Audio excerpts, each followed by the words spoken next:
Good afternoon. I thought I'd get on here and share the things that I am learning. I did ask you what you'd like to know, and I still would like to know that, but I thought I'd just get on here and just start sharing because I think that's just the best way to start.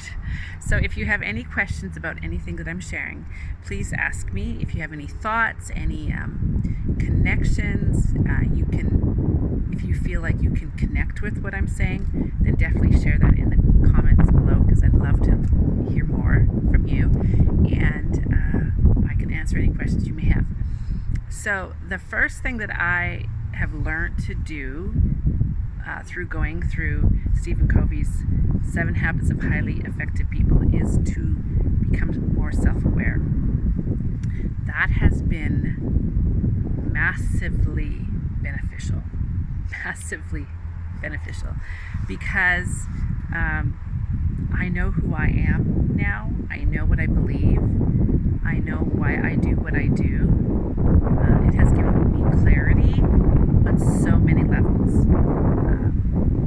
And like in what I'm supposed to be doing, in what I'm supposed to, how I'm supposed to manage my time, and so on and so forth.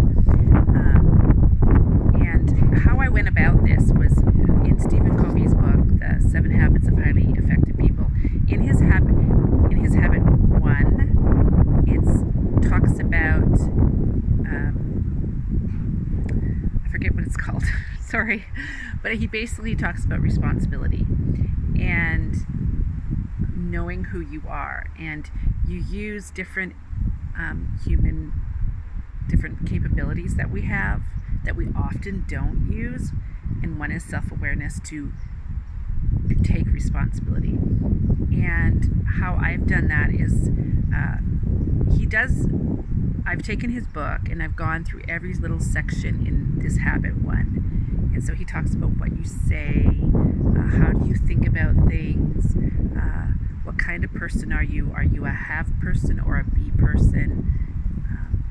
Like a have person is, I have this problem because of so-and-so. I have this problem because this circumstance came in my life. That's a have person. Whereas a be person is someone who says, I am this way because I've chosen this, or I am this person because of this.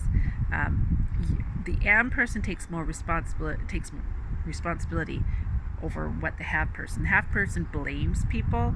The am person takes responsibility. So going through all that was really, really helpful, and learning how to think about myself, how to reflect on myself, how to reflect on my actions, my feelings, my thinking has really been beneficial. And basically, if I have a situation comes up in my life, I will, like if I have a situation with my child, let's say, I'll say, okay, why did I react that way to that child? And then it puts me back and I think, well, I reacted because I felt this way. Well, why did I feel that way? And I said, well, I felt that way because this child does this all the time. Well, why is this child doing this all the time? Is there something that I'm doing? And so on and so forth. And it's always a reflection on me, not on the other person, but and how I respond, why I'm thinking the way I'm thinking, why I'm feeling the way I'm feeling. And it always leads me back to a root issue in my heart. And interestingly enough, God tells me in his word that I'm supposed to guard what's in my heart, because that's where the real issues come. And so allowing myself to go through this process of going backwards and being self-reflective and assessing myself and my thinking has really been beneficial. It has made me confront some fears, a lot of motives that were wrong, and in doing so, God has actually done a mighty work in my life. This is not something I've done, but he has brought things forward that I knew were subtly there, but I didn't know to the extent that they were there. I didn't know the depth. I didn't know how much they impacted me. And so he's really shown me all that, and he's literally rooted those things out. Like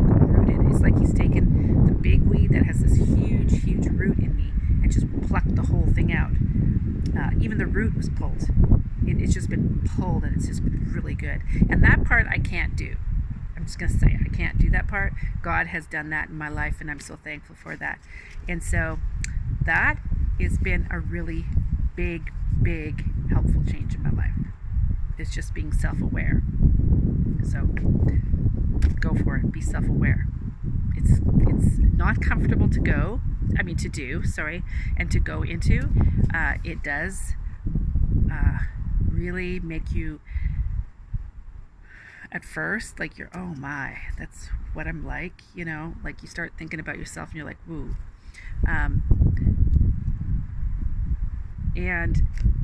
But then you also see the good things in yourself. You really do. You do see the good things that God has put in your heart and in your mind. And you have to keep the balance. This is not to go introspective and to get self-centered. It's to root out things. So be careful when you do go into self-reflection and self-assessment, because you don't want it to lead to selfishness. You want it to lead to proactivity, to take responsibility. And so that's why I always keep the Word of God with me, always, and use His way of doing things to allow God to change my life. So that's what I've been doing. So that's one thing, has really been beneficial. So do you do self-assessment? Do you reflect on your thinking, your feelings, and where it's coming from and what the root is? I would love to know, because it's a really great exercise.